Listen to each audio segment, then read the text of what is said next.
ఆంధ్రప్రదేశ్లో వాలంటీర్లకు సంబంధించిన అంశాలు చాలా వివాదాస్పదంగా మారుతున్నటువంటి వేళ వాళ్ళనైతే ప్రస్తుతానికి విధుల్లో కొనసాగించటం, ఎన్నికల్లో ప్రభావం చూపించకుండా పార్టీల తరఫున ప్రచారం చేయకుండా జాగ్రత్త తీసుకోవటం, ఈ విధానం ఎన్నికల సంఘం అనుసరిస్తున్నట్టు కనిపిస్తుంది. వాళ్ళు పూర్తిస్థాయి ఉద్యోగులు కాదు, ఏదో 4,000 అలా సహాయ భృతి మీద వాళ్ళు జీవిస్తూ ఉంటారు. అయినా గ్రామాల్లో అదే పెద్ద ఇది కాబట్టి అట్లా ఉంది. వాలంటీర్ల మీద అనేక విమర్శలు వచ్చినా, కొంతమంది టెర్రరిస్టులు అది ఇది అన్నా, లేకపోతే మళ్ళీ వాళ్ళ వల్ల చాలా అనర్థాలు జరుగుతున్నాయని చెప్పి తర్వాత సర్దుకున్న ఈ విషయం మనం ఇదివరకు నేను మీతో మాట్లాడాను. మొత్తం మీద వాలంటీర్ వ్యవస్థ ఒక వాళ్ళకు గ్రామాల్లో పట్టణాల్లో భాగమైపోయింది కాబట్టి దాన్ని డిస్టర్బ్ చేస్తే దానివల్ల నష్టం జరుగుతుందనే వాస్తవాన్ని కూడా గుర్తించబట్టి తెలుగుదేశం అధినేత చంద్రబాబు నాయుడు కూడా చాలా చోట్ల మీ ఉద్యోగాలన్నీ అలాగే ఉంటాయి, మీరు అలా చేయకూడదు, కాకపోతే మీరు వైసీపీ తరఫున పనిచేయకూడదు, మీ ఉద్యోగాలు కొనసాగిస్తాం, మేము మరింత బాగా చేస్తాం, ఇలా ఏదో చెప్తున్నారు. మొత్తానికి ఇప్పటికీ ఏపీ రాజకీయాల్లో ఒక వివాదమే వాలంటీర్లు అన్నది. అయితే ఇలాంటి సమయంలో ఒక తీర్పు, వాలంటీర్లకు సాక్ష్యపత్రిక ఇస్తున్నారు అని సాక్ష్యపత్రిక ఇస్తున్నారు, దీనికోసం ప్రభుత్వం ఉత్తర్వు జారీ చేసి మరి ప్రభుత్వ ధనాన్ని దుర్వినియోగం చేస్తుంది అని మరొక పెద్ద పత్రికగా ఉన్నటువంటి ఈనాడు యాజమాన్యం కేసు వేసింది.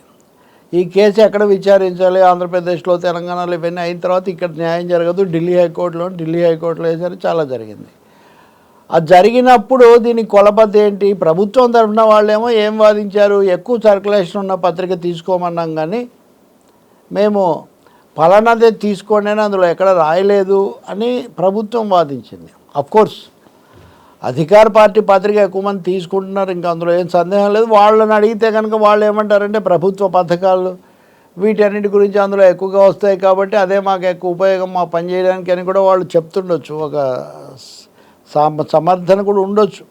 ఏదైతేనేమి ఇక్కడ ప్రభుత్వం ఇచ్చిన సర్క్యులర్లో లేదా జీవోలో ఆ పత్రిక తీసుకోవాలని రాశారా లేదా అనే టెక్నికల్ పాయింట్ మీద ప్రభుత్వ న్యాయవాది వాదించారు. లేదు కానీ ఆ వర్ణనంతా దానికే ఉంది అని. ఇక్కడ ఇంకో సమస్య ఏమొచ్చిందంటే అక్కడ పత్రిక తెప్పించుకోవటం ఇచ్చే డబ్బులు, ఆ చందా నెలవారీ చందా బహుశా 200 లోపు ఏదో పెట్టినట్టున్నారు. 200 లోపు ఏమో సాక్షి వస్తుంది 170, 200 పైన ఏమో ఈనాడు 230 సంథింగ్ లైక్ దట్. నేను ఖచ్చితంగా ఆ వివరాలు చెప్పలేను, అవి మారుతూ ఉంటాయి కూడా. కాబట్టి తక్కువ ధరకు ఇస్తున్నందువల్ల దీన్ని తీసుకుంటున్నారు కానీ మేము చెప్పినందువల్ల కాదని వీళ్ళు వాదించారు. సరే ఏదేమైనా కానీ ఇంతమంది తెప్పించుకోవడం వల్ల వాళ్ళ సర్క్యులేషన్ చాలా ఎక్కువగా పెరిగిపోయి మాకు నష్టం జరుగుతుంది ఇతర పత్రికలు కానీ వీళ్ళు వాదించారు. ప్రజాస్వామ్యంలో అందులో ఇక్కడ మీడియా ప్రయోజనాలు, వ్యాపార ప్రయోజనాలు, రాజకీయ వైరుధ్యాలు అన్నీ ఉన్నాయి కాబట్టి కేసు అలా నడిచింది. చివరికి దీనికి పరిష్కారం ఏంటి అంటే ACB audit bureau of circulation అని ఉంటుంది. ఏ పత్రిక ఎంత సర్క్యులేషన్ ఉంటుంది ఏంటి ఇవన్నీ లెక్కలు కూడా వాళ్ళు తేలుస్తారు. అవి ప్రతి ఏడాది అవి ఇస్తుంటారు వాళ్ళు. సో ఎంత ఉంది ఇప్పుడు నిజంగా ఈ పద్ధతి వల్ల కృత్రిమంగా ఆ పత్రిక సర్క్యులేషన్ పెరిగి దీన్ని మించిపోయిందా, దీన్ని తేల్చడానికి ముందు ఆ వివరాలు సేకరిస్తే సరిపోతుంది కదా అని హైకోర్టు భావించి ఢిల్లీ హైకోర్టు వాళ్ళగా ఉత్తర్వులు ఇచ్చింది. సో వాళ్ళ తర్వాత కొంత సమయం తీసుకొని నిన్నో మొన్నో ఆ వివరాలు హైకోర్టుకు సమర్పించారు. వాటి ప్రకారం చూస్తే సాక్షి సర్క్యులేషన్ ఎక్కువ లేదు, ఇప్పటికి కూడా ఈనాడు సర్క్యులేషన్ ఎక్కువగా ఉంది. ఒక విధంగా అది క్రెడిటే, ఎందుకంటే అది ఎక్కువ సర్క్యులేషన్ ఉందని చెప్పడానికి పాత పత్రిక కూడా. కానీ రాజకీయంగా చూస్తేనేమో అంతకుముందు చేసిన వాదన అక్కడ ఒక విధంగా అది నిలబడని పరిస్థితి కూడా ఏర్పడింది. సో అప్పుడు అల్టిమేట్గా ఢిల్లీ హైకోర్టు మరి మీరు చెప్పినట్టుగా లేదు కదా, మరి అది పెరగలేదు కదా ఫ్రీగా, ప్రభుత్వం చెప్పినా కానీ పెరగనప్పుడు ఇదంతా దీని వెనక ఏదో పథకం ఉందని ఎలా ఆరోపిస్తారు, ఇట్లాంటి వాటిని ఎలా ఎవరైనా కానీ అడ్డుకుంటారు. ప్రభుత్వం ఒక పత్రిక తీసుకోండి అని చెప్పే హక్కు ప్రభుత్వానికి ఉంది కదా అని అంటూనే కోర్టు కూడా కొన్ని కామెంట్స్ వేసింది. మళ్ళీ ఇలా ప్రజల డబ్బుతో పత్రికలు తెప్పించమని చెప్పే అధికారం ఉందా, అది సరైందా, ఆ విషయం మీరు ఆలోచించండి, దాన్ని కొంచెం సరి చేసుకోండి అని ఒక సూచన చేశారట న్యాయమూర్తి. నిజంగా చెప్పాలంటే సమాచార యుగంలో ఎవరైనా ముఖ్యంగా ప్రజలకు సంబంధించిన పనులు చేసేవాళ్ళు కొంత సమాచారం తెలుసుకొని అప్డేటెడ్గా ఉండటం చాలా అవసరం. ఇంకా చెప్పాలంటే ఎలక్ట్రానిక్ మీడియా పెరిగి ప్రింట్ మీడియా కొంచెం తగ్గుముఖం పడుతున్న కాలంలో కూడా మనం ఉంటున్నాం. ఈ చదువుకున్న పిల్లలు వీళ్ళందరూ వాలంటీర్ల పేర్లతో ఆ ఇంటింటికి వెళ్ళి ఆ పథకాలు అమలు చేయడము, లేకపోతే సమాచారం ఇవ్వడము, సహకరించడం ఇదంతా చేస్తున్నప్పుడు వాళ్ళు అప్డేటెడ్గా ఉండాల్సిన అవసరం అయితే ఉంది. దానికోసం పత్రిక తెప్పించాలి. మన దేశంలో ఉన్న రాజకీయ పరిస్థితుల్లో అధికార పార్టీగా ఉన్నవాళ్ళు వాళ్ళకి సంబంధించినవి తీసుకోవడం అనేది ఇంకా అదేమీ ఒక రాజ్యాంగ సూత్రం అలిఖిత్ అంటారే, అన్రిటర్న్ కాన్స్టిట్యూషన్ లాగా అది అమలు జరుగుతుంటుంది. ఇంతకుముందు ప్రభుత్వం ఉన్నప్పుడు కూడా తెలంగాణలో కూడా చాలా రాష్ట్రాల్లో కూడా ఒక్క పత్రికే కాదు, కాంట్రాక్టులు కానివ్వండి, లేకపోతే కొన్ని పనులు ఉంటాయి మీడియా సంబంధమైన యాక్టివిటీ కానివ్వండి, అనుసంధానం కానీ, లాజిస్టిక్స్ కానీ, ఇవన్నీ తమకు సంబంధించిన వాళ్లకు సంబంధితమైన వాళ్లకు ఇవ్వడం అనేది అది జరుగుతుంటుంది. అయితే చట్టబద్ధంగా అది తప్పని కోర్టులో నిరూపించడం కదా ఇక్కడ సమస్య.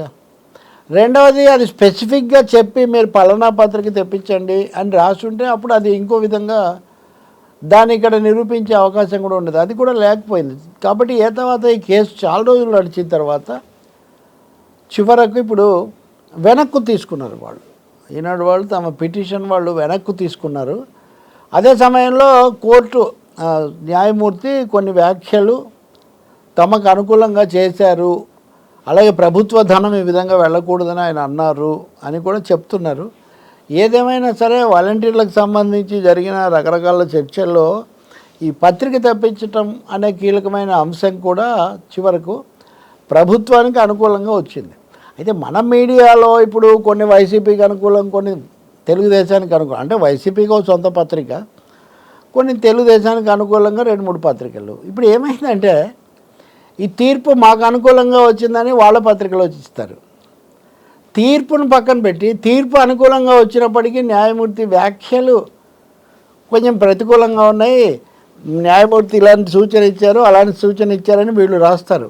అంటే మన రాష్ట్రంలో తెలుగునాట ఆ రాష్ట్రమైనా ఏ రాష్ట్రమైనా, తెలంగాణ అయినా, ఆంధ్రప్రదేశ్ అయినా, ఆ రాష్ట్రమైనా అనేది తీసేయండి, ఆంధ్రప్రదేశ్ అయినా తెలంగాణ అయినా, నిజాన్ని ఉన్నది ఉన్నట్టుగా చెప్పటం అన్నది ఎంత అరుదైపోతుందో మనం గమనించవచ్చు. న్యాయమూర్తులు తీర్పులు అన్నవి కూడా యథాతథంగా చెప్పటం కాకుండా వాటికి కూడా ఇంటర్ప్రిటేషన్స్, వ్యాఖ్యానాలు జోడించటం అన్నది ప్రజలకు పూర్తి నిజం యథాతథంగా తెలియడానికి కొంత ఆటంకం అవుతుంది అనడంలో ఏం సందేహం లేదు. ఇందులో ఒకరే అటు ఒకరే ఇటు అని కాదు, దేశమంతటా కూడా 75% మీడియా నరేంద్ర మోదీని బలపరుస్తుంది అని రాజ్దీప్ సర్దేశాయ్ లాంటి ప్రముఖ జర్నలిస్ట్ ఈ మధ్య కామెంట్ చేశారు. అయితే ఆయన కూడా ఏమంటారు, అలాగే మోదీ ప్రభుత్వం ఏకపక్ష పోగొట్లు పోతుందని అంటూనే, అయితే ఈ మోదీ గెలవడానికి కారణం ఈ మీడియా మద్దతు కాదు, లేకపోతే ఏకపక్ష పోగొడలు కాదు, అవేవో ఆయన స్వభావాన్ని బట్టి అలా చేస్తుంటారని ఆయన మళ్ళీ సమర్థిస్తారనమాట. అంటే సమర్థనలో సమర్థన. ఏదైనా మీడియా అనేది కొంత వాస్తవికమైనటువంటి దృష్టితో నిజాలు చెప్పడానికి నిర్మోహమాటంగా నిర్భయంగా చెప్పే పరిస్థితి ఉంటే తప్ప ప్రజాస్వామ్యం అన్నది, ప్రజలకు నిజం తెలియటం అన్నది కుదరదు. ఇప్పుడు రకరకాలుగా ఈ సోషల్ మీడియా ప్లాట్ఫామ్స్ ఇవన్నీ పెరిగి ఎవరికి వాళ్ళు నా వార్తలు నా ఇష్టం అన్నట్టుగా తయారవుతున్న ఈ కాలంలో మీడియా ప్రాథమికమైన కొలబద్దలకు కట్టుబడి ఉండాల్సిన ఎవరి విధానం ఏదైతే వాళ్ళ విధానం వాళ్ళు చెప్పుకోవచ్చు, కానీ జరిగినట్టుగా చెప్పే ఒక లక్షణం రావాల్సిన అవసరం మటుకు చాలా ఉంది. ఈ తీర్పు విషయంలో కూడా అందుకే మనకు 2 వెర్షన్స్ వస్తున్నాయి, కానీ పూర్తి పాఠం ఎలా ఉంటుందో మనం చూడాల్సి ఉంటుంది. వాలంటీర్లకు ప్రభుత్వ పత్రిక, ప్రభుత్వ పక్షం యొక్క పత్రిక సరఫరా చేయడాన్ని నిలుపు చేయాలి అని వేసిన పిటిషన్ను మాత్రం వెనక్కు తీసుకోవటం ఇక్కడ గమనించవచ్చు. మొదట ఆంధ్రప్రదేశ్ హైకోర్టులో మొదలైనటువంటి కేసు విచారణ తదుపరి ఢిల్లీ హైకోర్టుకు మారి అక్కడ ఈ విధమైన పరిణామాలు వచ్చినప్పటికీ కూడా హైకోర్టు రాష్ట్ర ప్రభుత్వానికి అయితే సూచన చేసింది, ప్రభుత్వ డబ్బుతో పత్రికలు కొనటం కాదు, మీరు దాన్ని ఉపసంహరించుకోండి అని ఆదేశాలు అయితే ఇవ్వలేదు. రెండవది పిటిషనర్ యొక్క ప్రధాన వాదన అంటే పిటిషనర్ అంటే ఈనాడుకు సంబంధించిన ఉషోదయ పబ్లికేషన్స్. మీ ప్రధాన వాదన దీనివల్ల సర్క్యులేషన్ ఎఫెక్ట్ అవుతుందని మీరు చెప్పిన వాదన ఏబీసీ నివేదిక ప్రకారం అలా కనిపించడం లేదు కాబట్టి మీరు పిటిషన్ వెనక్కు తీసుకుంటే మంచిదని వాళ్ళకి చెప్పింది. వాళ్ళు కూడా వెనక్కు తీసుకున్నారు. ఇప్పుడు జరగాల్సింది ఏంటంటే ఇప్పుడు ఉన్నటువంటి నిబంధనలు నిష్పక్షపాతంగా ఉత్తర్వులు ఇవ్వటము, వాటిని ఖచ్చితంగా అమలు చేయటము, అలాగే పత్రికల పట్ల మీడియా పట్ల కూడా ఎవరు ఎలా ఉన్నా కానీ ఒక సమధర్మాన్ని సమాన సూత్రాన్ని పాటించడం అనేది ప్రజాస్వామ్యంలో జరగాల్సినటువంటి పని.